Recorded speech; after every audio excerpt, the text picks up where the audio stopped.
오늘 우리에게 주시는 하나님의 말씀 디도서 1장 5절에서 6절까지입니다. 내가 너를 그레데에 남겨둔 이유는 남은 일을 정리하고 내가 명한 대로 각 성의 장로들을 세우게 하려 함이니 책망할 것이 없고 한 아내의 남편이며 방탕하다는 비난을 받거나 불순종하는 일이 없는 믿는 자녀를 둔 자라야 할지라. 아멘. 안녕하십니까? 박세종 목사입니다. 2023년 11월 22일 수요 말씀 시간입니다. 오늘부터는 디도서 강해를 함께 시작해 보고자 합니다. 신약성경 27권 가운데 이러한 작은 서신들이 있는 이 디도서라든가 기타 여러 몇 개의 서신서는 사실 어떤 우리 성도들에게도 잘 읽혀지지 않거나 또 설교 시간에도 그렇게 많이 인용되고 있지는 않습니다. 그래서 우리가 한번 이번 기회에 함께 다루어 봄으로써 우리의 신앙의 폭이 훨씬 더 넓고 또 깊어지기를 소망해 봅니다.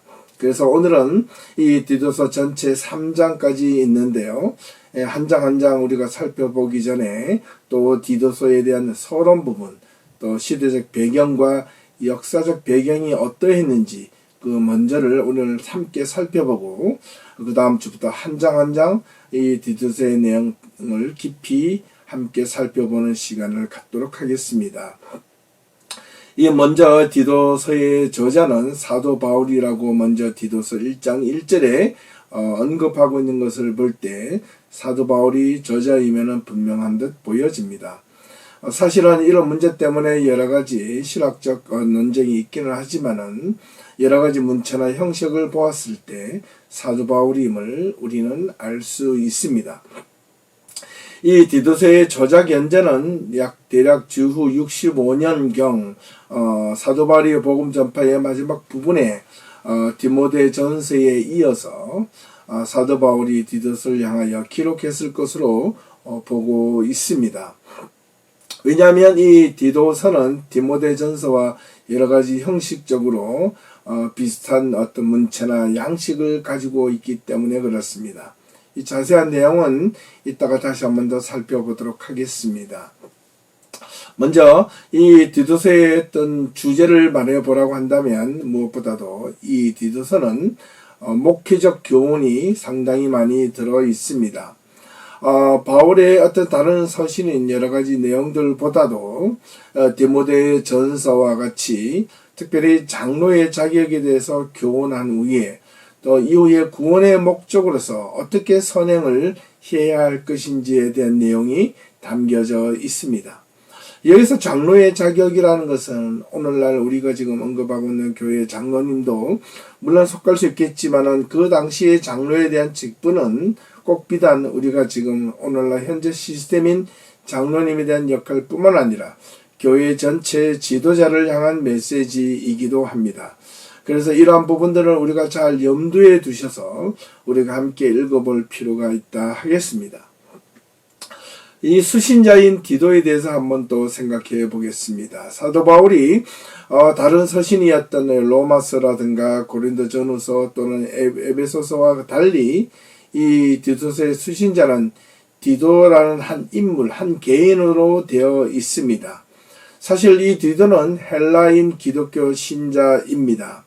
유대인들과 같이 할례를 받지 않았지만 이 안디옥 교회의 교인으로서 바울과 바나바의 함께 예루살렘 총회에 참여한 것으로 볼 때 이미 상당한 기간 동안 신앙생활을 하고 있었던 것으로 우리는 추측할 수 있습니다. 이에 대한 내용은 갈라디아서 2장 1절에서 5절을 통하여 살펴볼 수 있습니다. 그래서 갈라디아서 2장 1절을 보면 이렇게 기록하고 있습니다. 14년 후에 내가 누구요? 바울이 바나바와 함께 디도를 데리고 다시 예루살렘으로 올라가니 올라가니 이렇게 지금 기록하고 있다는 것입니다. 그래서 이 디도가 사도 바울과 함께 동행하여 예루살렘으로 총회에 참석한 것으로 보고 있는 것입니다. 이때 디도에게 크나큰 시험이 닥쳤습니다. 왜냐하면 이 디도는 헬라인 기독교 신자였다는 것입니다. 그가 유대법 정결법에 따라서 무엇을 할례를 받지 않았다는 것입니다. 이에 대해서 예루살렘 총회에 있는 대부분의 성도들은 유대인 크리스찬들이었습니다. 하지만 이렇게 이제 바울은 이 디도가 할례를 받지 않았다는 이유 때문에 예루살렘 총회에서 유대인 기독교인들로부터 많은 혼란과 질책을 받았습니다. 이때 바울은 디도의 경우에 시범적인 모범 사례를 만들기 위하여 유대인들의 요구를 묵살하였습니다. 그리고 디도는 할례를 받지 않은 채로 새 교회 공동체의 일원으로 정식으로 받아들이셨던 인물이었습니다. 그 후에도 이 바울은 디도의 경우 이방인들도 할례를 받지 않아도 된다는 여러 가지 대적자들의 주장에 대해서 받아야 한다는 이 대적자로부터 상당히 많이 대변해 주었던 바울이었습니다. 여기서 말하는 대적자라는 것은 바로 기독교 신앙을 가지지만은 할례를 받아야 된다는 유대인들 기독교인들로부터 의미합니다. 이 유대 기독교인들은 기독교 신앙 안에서도 할례나 또 여러 가지 유대 정결법을 계속 지켜야 했던 이들로부터 상당히 많은 질책과 비판과 혼란을 받았던 것은 사실이었습니다. 이 바울 서신에 보면 이란에도 유대 정결법과 유대인과 헬라인의 어떤 여러 가지 신앙을 바라보는 가치관에 따라서 많은 혼란과 여러 가지 힘든 여건들이 있었을 때 바울은 그때마다 이러한 문제들을 해결하기 위해서 헌신의 힘을 다했던 모습을 살펴볼 수 있습니다. 또한 이 사도행전 18장 7절에 보면 16장 8절에 보면 하나님을 경외하는 디도 유스도라 하는 인물이 나오기도 합니다. 그가 고린도에서 그랬던 로마 시민으로 알려져 있는데요. 이 글에서 다루고자 하는 이 서신의 수신자인 이 디도와는 사실 다른 인물로 알려져 있습니다.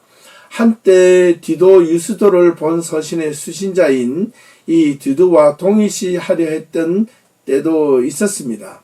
하지만 여러 가지 역사적 고증을 거쳐보니까 이는 서로 다른 인물로 학자들은 함께 보고 있습니다. 또한 디도는 바울을 위해서 바울이 작성하여 고린도 교회의 문제를 해결하기 위해서 고린도 후서를 들고 고린도 교회를 찾아갔던 인물이기도 합니다. 이에 대한 내용은 고린도 후서 8장 16절에서 24절까지 자세하게 또한 이 디도에 대한 내용이 기록되어져 있습니다. 이 디도 역시 바울을 적극적으로 돕는 믿음의 동력자요, 선교의 동력자요, 함께 힘을 합친 동력자였다는 것을 알 수 있습니다.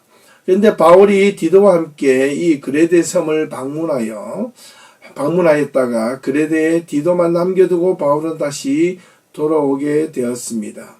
그래서 이 그레데에 남아있는 디도를 바울이 두기고와 아데마를 보내기까지 교회의 여러 가지 이 그레데 교회에 당면에 하고 있는 문제들을 적극적으로 해결해 보기 위해서 이 디도서를 쓴 것으로 보고 있습니다. 이 사도 바울은 이 고린도 교회 내에 바울 자신의 사도권, 즉 예수님의 제자된 것을 거부하고 바울의 가르침을 거부하고 있다는 소식을 고린도 교회로부터 듣게 됩니다. 이에 대하여 여러 가지 진상 파악을 하기 위해서 디도를 그곳 고린도 교회로 파송하고자 합니다. 그래서 두 번째 편지인 고린도 후서에 대한 내용을 서신을 디도의 편에 보내게 됩니다. 이런 점에서 볼 때 바울은 디도를 아주 적극적으로 신임했고 믿고 신뢰했습니다. 믿을 만한 자를 보내어 정확한 연유를 알게 하였던 것입니다. 하지만 이 바울은 디도로부터 그 결과를 듣지 못하고 답답한 채로 마게도냐로 떠나게 되었고, 이 마게도냐에서 다시 디도를 만났습니다. 이 디도의 역할과 중재로 인하여 고린도 교회와 바울은 다시 적극적으로 화해를 하게 되었다는 것을 알 수 있습니다. 그래서 바울은 다시 고린도 교회로부터 사도권을 인정받고 바울의 가르침도 순순히 따르겠다는 고린도 교회의 약속을 이 디도가 받아내게 되었던 것입니다. 바울은 이런 디도의 보고에 힘입어서요, 그를 다시 고린도 교회로 돌려보내어 디도가 전에 효과적으로 사역하였던 일들을 또한 계속하게 하기도 했었습니다. 이때 바울은 이 고린도 교인들에게 디도를 두고서 어떻게 언급을 했느냐면, 자신의 동력자요 교회의 사자이며 그리스도의 영광을 드러내는 자라는 사실을 상기시키고, 또 그가 사리사욕이 없는 오로지 고린도 교인들만을 생각하는 하나님의 사람, 성령의 사람이라는 것을 강조한 내용이 고린도 후서 8장에 아주 상세하게 잘 나타나 있음을 우리는 살펴볼 수 있습니다. 이 바울 서신에서 드러난 디도의 모습은 약간 서로 이 디도서의 모습과는 상이하게 나타나고 있다는 것을 우리는 발견할 수 있습니다. 이 디도서에서 나타나는 이 디도의 모습은 약한 디도의 성격이 움츠러지거나 소극적인 모습으로 비추어집니다.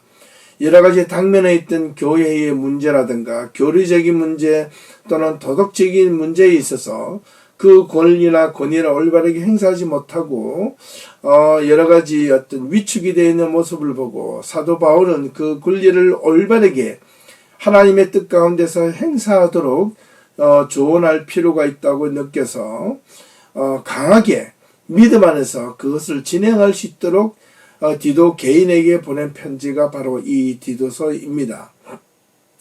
하지만 이 갈라디아서나 고린도 후서에 나타난 디도의 모습은 오히려 활동적이고 상당히 재치가 넘치며 적극적인 모습으로 비추어져 있기 때문에 이 두 가지 양면성을 우리가 함께 살펴볼 수 있습니다. 어찌되었든 사도 바울은 이 디도를 향하여 같은 믿음을 따라 나의 참 아들 디도라고 디도서 1장 4절에서 표현하는 것을 보면, 바울은 마치 디모데와 같이 정말 애정적인 마음을 가지고 디도를 사랑하고 아낀 인물이었다는 것을 우리는 알 수 있습니다. 여기서 아들이라는 표현을 바울은 잘 쓰지 않았는데요, 특별히 이 디모데와 이 디도에서만큼은 이 아들이라는 표현을 사용하는 것을 볼 때 혈육 관계적 개념으로 부자의 관계로 이렇게 표현함으로써 얼마나 이 둘 사이에 신뢰와 믿음과 신앙이 돈독했는가를 우리는 분명히 알 수 있습니다. 특별히 이 전설에 의하면 디도는 그레데에 남아서 그곳 교회의 감독이 되어 바울이 명한 대로 장로를 여러 가지 올바르게 세우고 교회를 바르게 지켜나가고 이끌어 나갔을 뿐만 아니라 바울 대신에 달마디아로 파송을 받기도 했었습니다. 그가 마지막 삶은 유세비우스라는 초대교회 교회 사가에 의해 따르면 그레데 교회의 감독을 맡아 끝까지 목회를 잘 감당하였다가 94세의 일기로 그곳 그레데 섬에서 죽은 것으로 전해지고 있습니다. 이 디도는 바울이 두 번째 로마 감옥에 갇혀 있을 때 로마에 함께 가기를 거하며 바울 곁을 지켰던 인물이기도 합니다. 이때 바울의 못다한 선교를 위해서 사명을 띠고 앞서 잠시 언급했던 달마디아로 파송을 받아서 선교를 했던 인물이기도 합니다. 그 내용은 디모데후서 4장 10절에도 잘 언급되어져 있습니다. 그래서 이 디도서를 이해하고 디도를 이해할 때는 이 사도 바울이 쓴 이 바울 서신과 또한 이 사도행전과 여러 기타 내용들을 종합적으로 이해할 때만이 이 디도에 대한 내용과 이 디도서에 대한 내용을 훨씬 더 잘 이해할 수 있다는 것입니다. 그리고 이 디도에 대한 바울의 평가는 특별히 고린도후서 8장 23절에 다시 나와 있는데, 앞서 언급했던 내용을 다시 한 번 더 반복해 보면, 디도로 말하면 나의 동료요 너희를 위한 나의 동력자요 우리 형제들로 말미암아 교회의 사자들이요 그리스도의 영광이라고 이렇게 표현한 것입니다. 이건 무슨 뜻일까요? 디도가 얼마나 물심양모로 바울을 적극적으로 도왔으며 바울 곁을 지켰고, 바울이 힘들고 어려웠을 때 바울을 끝까지 신뢰하였고, 바울을 향하여 힐난하고 비난했던 여러 많은 다른 교회의 교인들로부터 바울을 지키려고 노력을 했는지가 이 모습에서 역력하게 드러난다 하겠습니다. 바울이 된 것은 그저 바울 혼자서 바울의 선교를 잘하고 그냥 혼자 잘 감당했던 것이 아니라, 이렇게 바울의 비전과 가치와 철학과 이 사역에 대해서 많은 수많은 동력자들이 말없이 바울 곁을 지켰고 바울을 도와주었으며, 바울의 생각과 함께 끝까지 바울을 힐난했고 비난했던 사람들로부터 변증하였고 바울을 지켜주었다는 사실을 우리는 알 수 있습니다. 교회가 교회다워지려면 한 교회 지도자를 중심으로 올바르게 그 마음과 비전과 생각이 뭉쳐질 때만이 교회가 온전하게 세워질 수 있다는 것을 우리는 반드시 기억해야만 합니다. 자신의 생각과 자신의 이해가 다르다고 하여 교회 지도자를 비판하거나 힐난하게 될 때는 반드시 교회가 혼란에 빠지게 될 수 있다는 것입니다.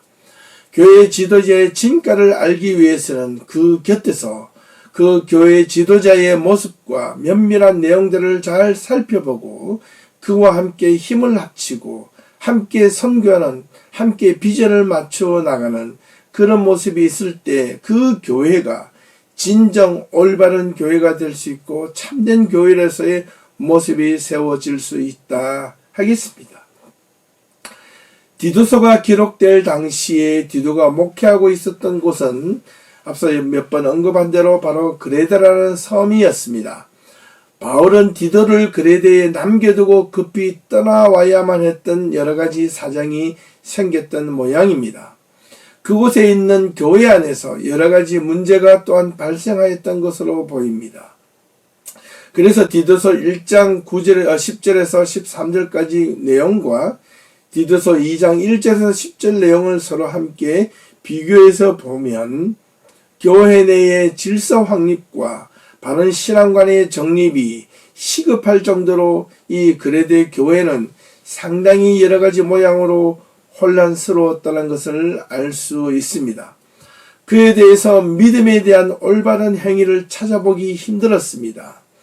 그래서 디도는 그곳 그레데 교회에서 목회하기가 상당히 힘들었거나 어려웠던 것으로 보여지고 있습니다.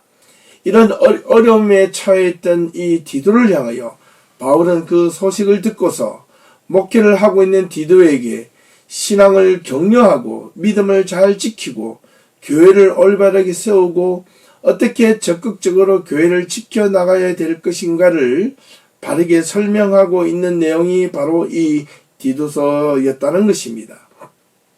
그에게 이 편지를 써서 이 헌신한 동력자를 격려하며 교훈할 필요를 느꼈을 뿐만 아니라 그래도 사람들은 함께 일하기가 쉬운 사람들이 아니었다는 것을 분명하게 지적하고 무엇보다도 디도서 1장 12절에서 13절 말씀에 이러한 내용들이 상세하게 기록되어져 있다는 것을 우리는 이해할 필요가 있겠습니다. 그레데의 교회를 시작한 사람이 누구인지는 정확하게 알 수 없지만은 여러 가지 정황으로 볼 때 교회를 조직하고 회원들을 생활하고 수치스러울 정도로 이 질적으로 이 그레데 교인들은 상당히 질적으로 수준으로 떨어져 있었다는 것은 분명합니다. 왜냐하면 이 그레데 교회 지역의 사람들은 상당히 도덕적으로 여러 가지 상황적으로 문란해져 있고 문제가 많았다는 것을 우리는 알 수 있습니다. 디도가 사역하고 있는 이 그레데 교회에는 특별히 두 가지 근원적인 문제에 봉착하고 있었습니다. 하나는 유대 율법을 오로지 자기들만의 방식으로 해석하려는 유대주의자들이 방문하여 그것을 하나님의 은혜와 또 마구 뒤섞여 하나님의 은혜를 방종하게 만드는 이 무지한 그리스도인들 때문에 교회가 혼란스러웠습니다. 왜냐하면 이 그레데 교회 안에서는 유대 그리스도인들 뿐만 아니라 헬라 그리스도인들도 많이 있었기 때문에 그렇습니다. 예를 들면 앞서 언급했던 이 디도에게도 적용되었던 이 유대 정결법, 이 할례에 대한 문제 때문에 이 교회에도 여러 가지로 문제가 많았습니다. 우리가 지난번에 보았던 이 빌립보서라든가 에베소 교회에서도 그 안에서 유대인들과 이 헬라인들의 그리스도인들 사이에서 많은 신앙의 충돌이 생겼던 주 원인이 바로 이 유대 정결법과 유대법을 자꾸 지키려는 이 교회 안에서 지키고 관습을 따르려고 하는 이 유대 그리스도인들과 그렇지 않은 헬라 그리스도인들 사이에 신앙적인 충돌이 있었다는 것입니다. 그것이 왜 하나님 예수 그리스도를 믿는데 아주 심각한 이 장애 요소가 되는지 모르겠습니다. 오늘날 우리의 신앙 안에서도 보면 우리가 예수를 믿고 하나님을 믿고 따르는 데에서는 이러한 신앙의 여러 가지 오래된 관습과 잘못된 구습적으로 이러는 이 기존에 어떤 익혀왔던 그런 어떤 고정관념들 때문에 우리의 신앙을 앞으로 전진해 가는데 상당히 걸림돌이 된다는 것을 우리는 기억하셔야 합니다. 옛 구습을 벗어버리고 오로지 새로운 믿음과 신앙을 따라갈 필요가 있습니다.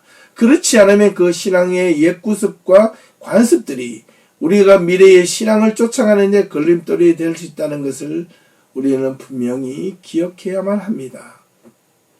이런 점을 우리 그리스도인들도 올바르게 알고 하나님의 말씀을 올바르게 지키고 따르는데 깊이 염두에 두었으면 참 좋겠습니다.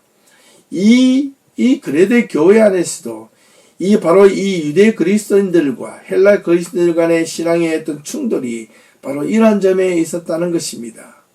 그런 점에서 바울은 디도를 향하여 편지를 쓰면서 바울의 심정은 몇 가지 목적을 가지고 작심하여 썼던 것으로 볼 수 있습니다. 그래서 디도에게는 이 교회를 재조직하는 데 있어서 디도의 역할이 얼마나 중요한지를 부각시키고 장로들을 올바르게 다시 세우고 교회를 올바르게 질서를 세우기 위함이었습니다. 이 두 번째는 바울이 이 교회 안에서 들어온 여러 가지 거짓 교사들에 대한 바울의 심각한 경고가 들어있는 내용입니다.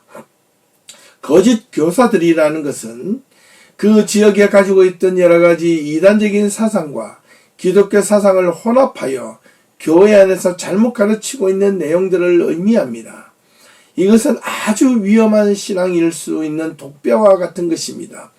회칠한 기독교 신앙을 잘 감싸서 이단이나 잘못된 신앙과 가치관을 주입하여 왜곡된 신앙을 가르치는 그런 거짓 교사들 때문에 복음이 복음답게 전해지지 못하고 복음이 왜곡되고 훼손이 된 적들이 많이 있었습니다.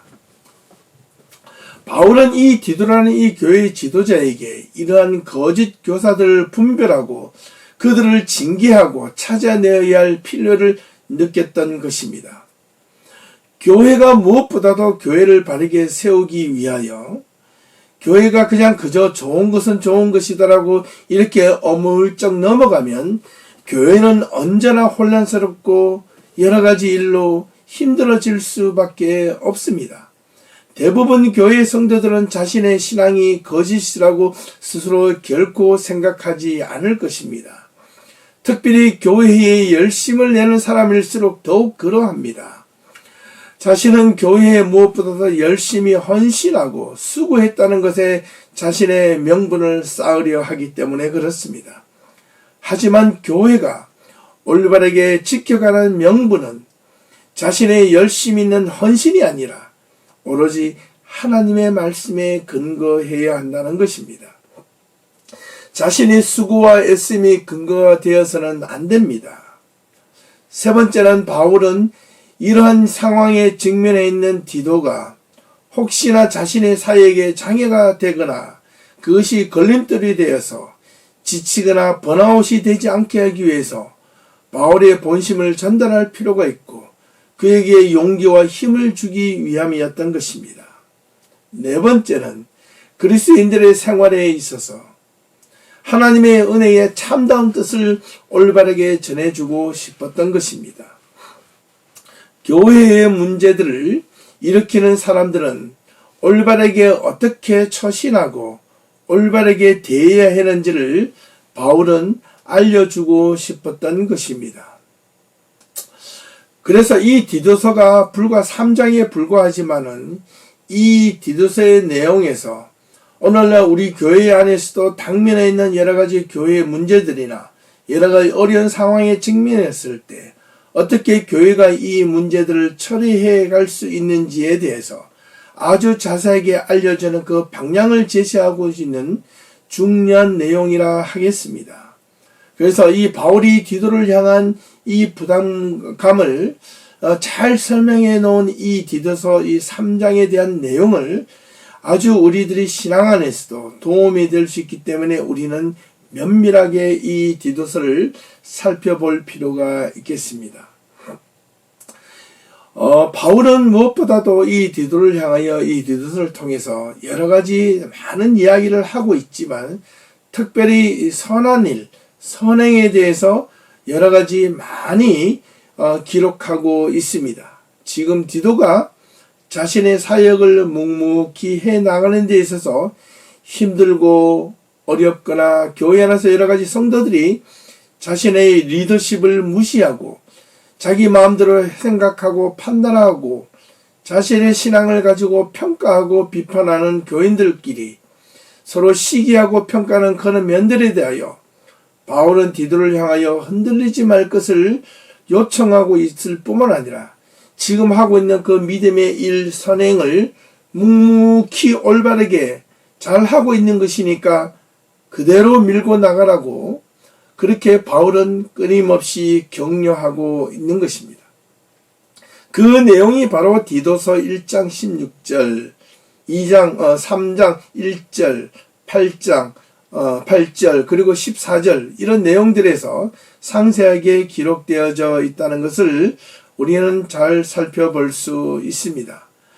우리가 다음 주부터 한 장 한 장 살펴볼 때 이러한 내용을 면밀하게 살펴보게 될 것입니다. 그러고 보니 이 바울이 쓴 이 서신서 대부분의 내용들은 크게 두 가지로 구분할 수 있습니다. 그 첫 번째는 사도 바울이 세운 교회들마다 대부분 문제가 있어서 그 교회 안에 생긴 문제들을 해결하기 위하여 바울의 간절한 마음이 들어있다는 것입니다.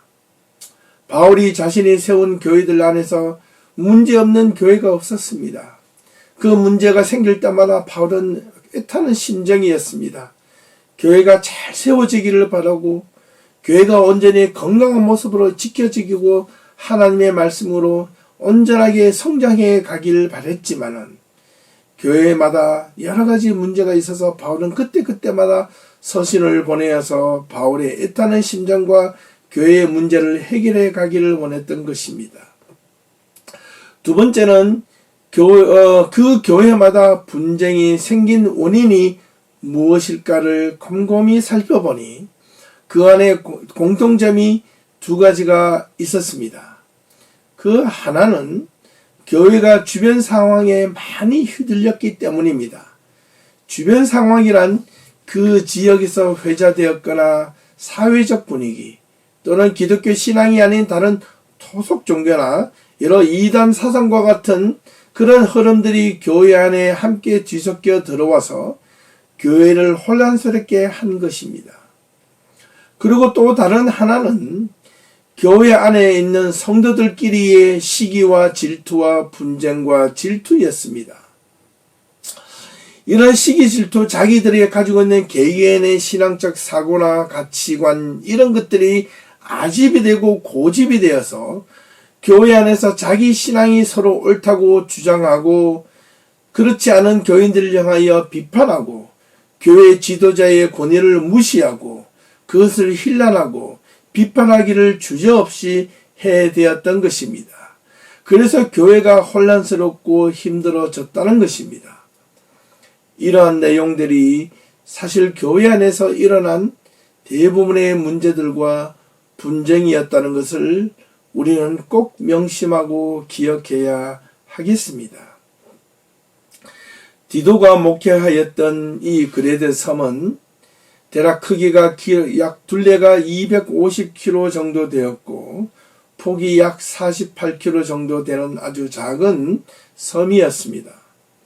디도가 목회했을 당시 그곳 그레데 주민들은 거짓과 부도덕함으로 아주 악명이 높았다고 전해지고 있습니다. 사도행전에 따르면 그레데 섬의 전도는 바울이 로마로 압송되는 과정에서 그레데 섬에 잠시 머무르게 되었는데 이때 바울이 복음을 전했다고는 보지 않습니다. 왜냐하면 바울이 그레데 섬에 잠시 머물렀을 때 그때 그 지역은 바울이 죄수로서 로마로 압송되는 상황이었고 몸이 자유롭지 못했기 때문이었습니다. 그래서 배의 풍랑으로 인하여 잠시 배가 피신하여 있었던 곳이었기 때문에 그렇습니다.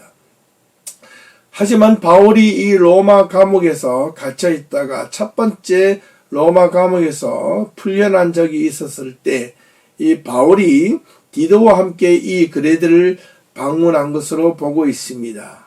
이때 복음을 전하고 교회를 세우고 디도를 그곳에 남겨두어 교회 지도자로 이 교회를 세워가기를 원했던 것입니다.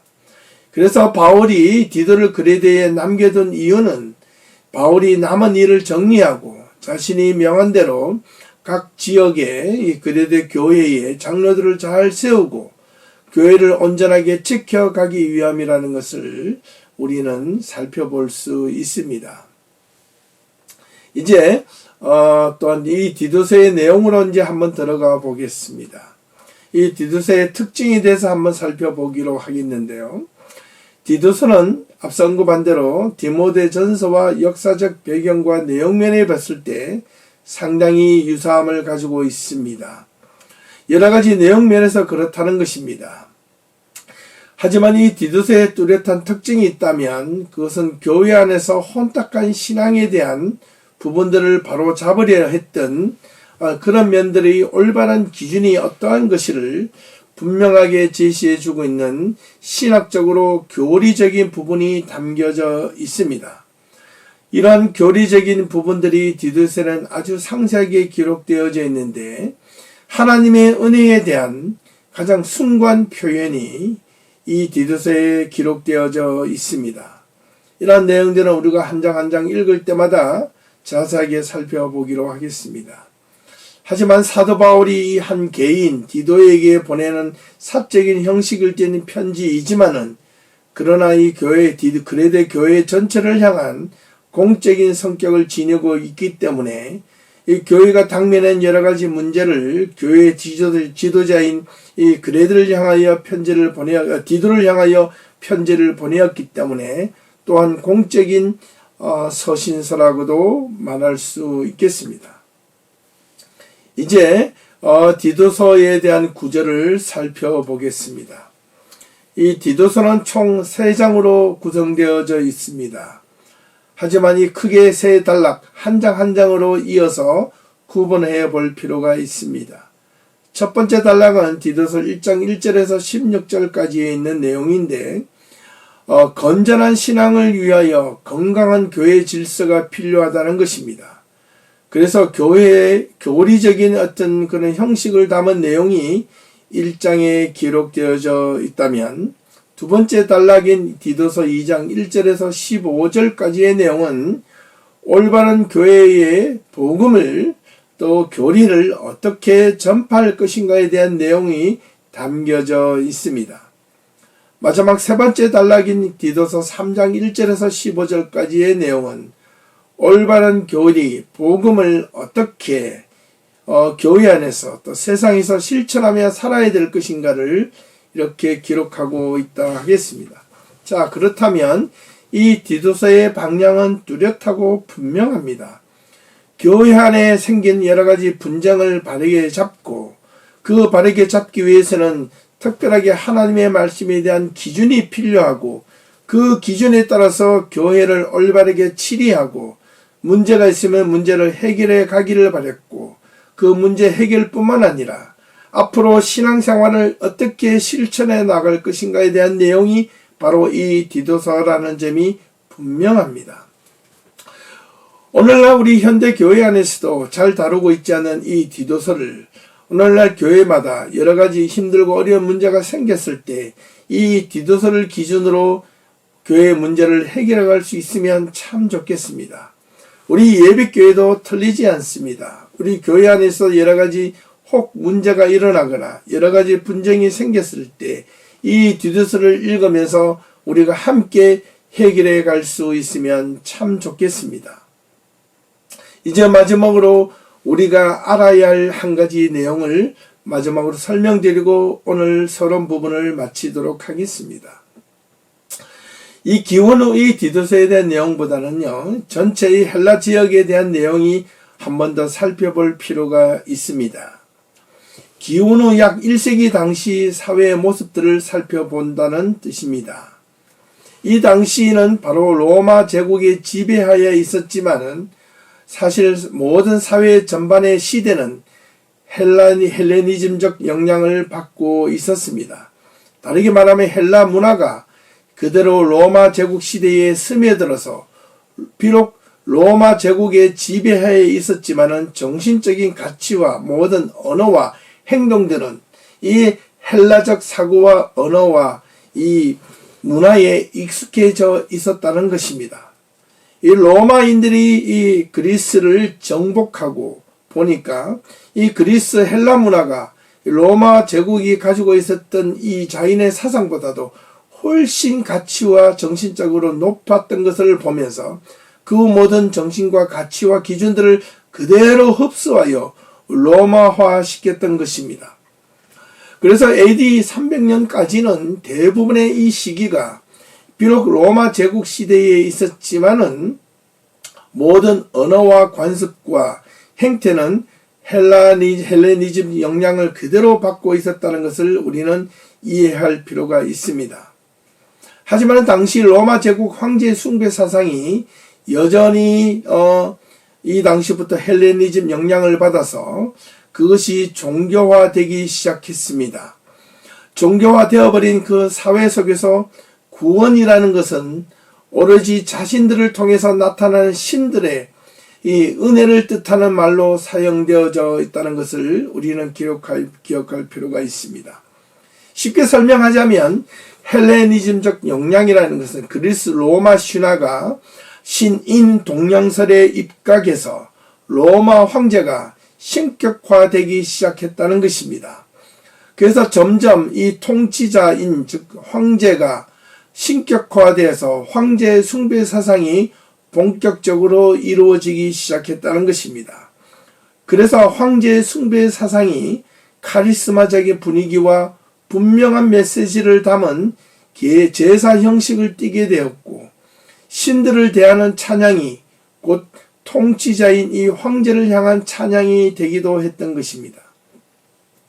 이러한 분위기 속에서 황제 숭배 사상은 점차 체계화되었고 1세기 후반 황제는 신들과 더불어 행정적인 면까지 참여하게 되었습니다. 다르게 말하면 정치적인 역량까지 참여하게 되었고 그에 따라서 황제의 권위는 신적인 권위와 더불어 동등한 입장을 취하게 되었던 것입니다.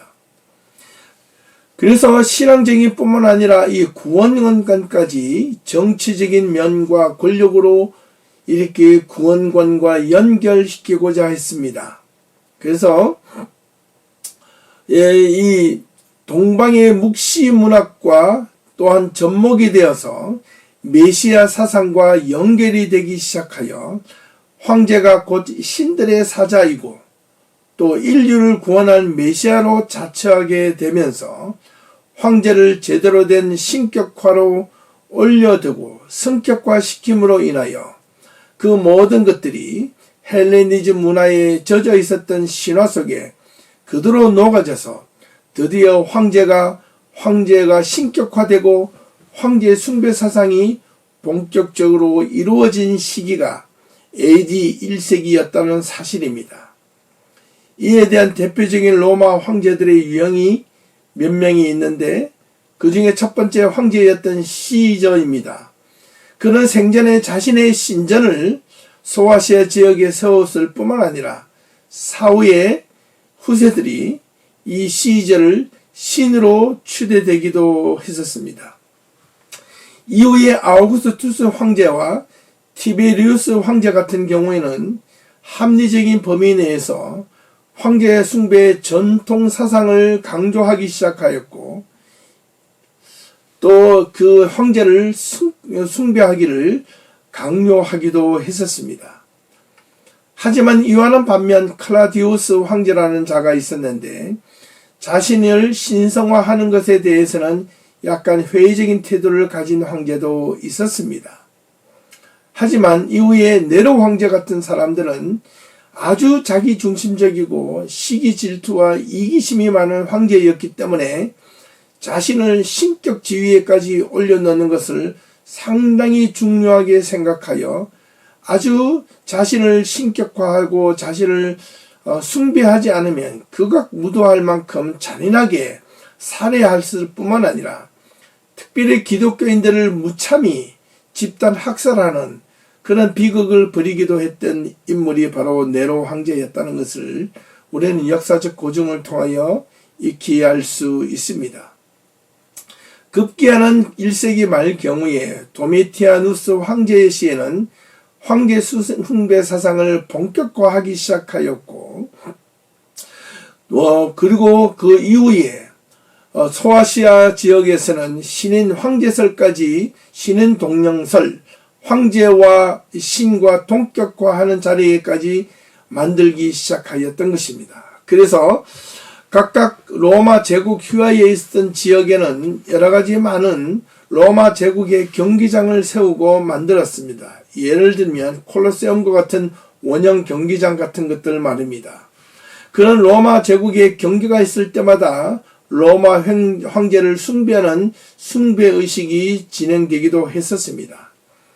이러한 로마 제국 경기장에서 흥분한 군중들의 찬양과 구원관과 또 영예와 영광과 예배를 자신의 신이자 구원자로 생각했던 황제에게 아주 흥분한 상태로 신격화시키며 돌렸던 모습이 역사서에 기록되어져 있습니다. 이러한 로마 제국의 휘하에서 기독교 신앙은 엄청난 종교적 충돌이 생길 수밖에 없었던 것입니다. 이로 인하여 종교적 박해는 바로 이 로마 황제들에 의해서 아주 심각하게 기독교인들을 박해하기 시작하였고 그것을 끝까지 감당해내었던 이들이 바로 초대 기독교 교인들의 모습이었다는 것을 우리는 결코 잊어서는 안 됩니다. 이들의 신앙의 순수함을 지키기 위해서 교회를 올바르게 세우기 위해서 목숨까지 내걸었고 또한 교회 안에 여러 가지 분쟁적인 모습이 있을 때마다 교회를 올바르게 지키려 했던 이 초대교회의 교인들의 모습이 오늘날 우리의 신앙 안에서도 참으로 몇 가지라도 영혼으로 남아 있었으면 참 좋겠습니다. 그래서 우리는 지금 이 시점에서 우리의 신앙을 편안하게 그저 신앙생활을 하고 있지만은 우리가 기독교의 신앙생활을 대한 기초적인 교리와 신앙의 방법과 중심을 정말 이 초대교회 교인들처럼 제대로 갖추고 있는지 우리는 한번 깊게 돌아볼 필요가 있습니다. 그렇게 하려면 올바르게 분명 바르게 배우고 우리의 신앙의 근간과 본질이 필요합니다. 지난 2주 동안 주일 예배 때 제가 강조한 바가 있지 않습니까? 올바르게 교회를 세워가기 위해서 첫 번째 무엇이 필요하다고요? 성경 중심의 삶, 성경 중심의 믿음이 필요하다고 말입니다. 두 번째는 올바른 역사의식이 필요하다 했습니다. 역사의식이 없으면 우리의 신앙은 그저 자기 기분에 취해서 만들어진 그런 신앙일 수밖에 없습니다. 무늬만 이름만 기독교 신앙이라 하지만 그 내면에는 역사성과 정통성이 없는 기독교 신앙은 아무런 소용이 없기 때문에 그렇습니다. 기독교 신앙에는 2000년의 역사성이 있습니다. 올바른 정통적 입각에서 교회를 지키려왔던 순수한 신앙의 후예들이 바로 우리들의 모습이라는 것을 우리 스스로가 자부해야 합니다. 그렇게 하려면 하나님의 말씀이 성경을 올바르게 알고 오늘 이 디도서와 같이 초대교회 안에서 여러 가지 문제가 생겼던 것을 올바르게 알고 배우고 또한 오늘날 우리 교회 안에서 여러 가지 이런 문제가 있지 않을까 돌아보고 성찰해보고 내 신앙과 내 믿음을 깊이 반성하고 돌아봐야 될 필요가 있습니다. 그렇지 않으면 우리의 신앙과 우리의 믿음은 각자 개개인이 좋은 대로 내가 믿고 싶은 대로 내가 알고 싶은 대로 내가 그동안 지켜왔던 관습과 신앙의 형태로만 이 믿음을 지켜갈 필요가 위험성이 있기 때문에 그렇습니다. 하나님의 말씀을 올바르게 지키고 따른다는 것은 내가 그리스도인이 된다는 것은 어제 믿었던 신앙이 오늘 내가 잘못되었다고 보았을 때 과감없이 버리고 새로운 신앙, 새로운 믿음을 향하여 끊임없이 그 믿음을 알고 배우고 지켜나가야 한다는 것을 우리는 올바르게 알아야 할 필요가 있습니다.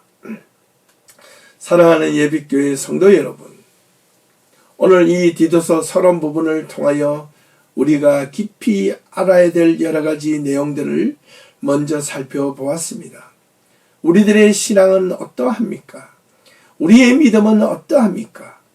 지금 내가 가지고 있는 믿음과 신앙은 이 과거에 있었던 이 디도에게 다가왔던 이 그레데 교회의 여러 가지 문제가 동일한 모습은 가지고 있지는 않습니까? 우리의 신앙과 믿음은 하나님의 말씀으로 날마다 새로워져야 되고 날마다 깊어져야 되고 날마다 하나님의 말씀 앞에 심각하게 내려놓아야 되고 내 믿음이 날마다 깊어지고 말씀을 따라서 살아야 될 필요가 있지 않겠습니까? 그래야 진정한 신앙이고 진정한 믿음이 아니겠습니까? 교회를 지켜간다는 것은 무엇입니까?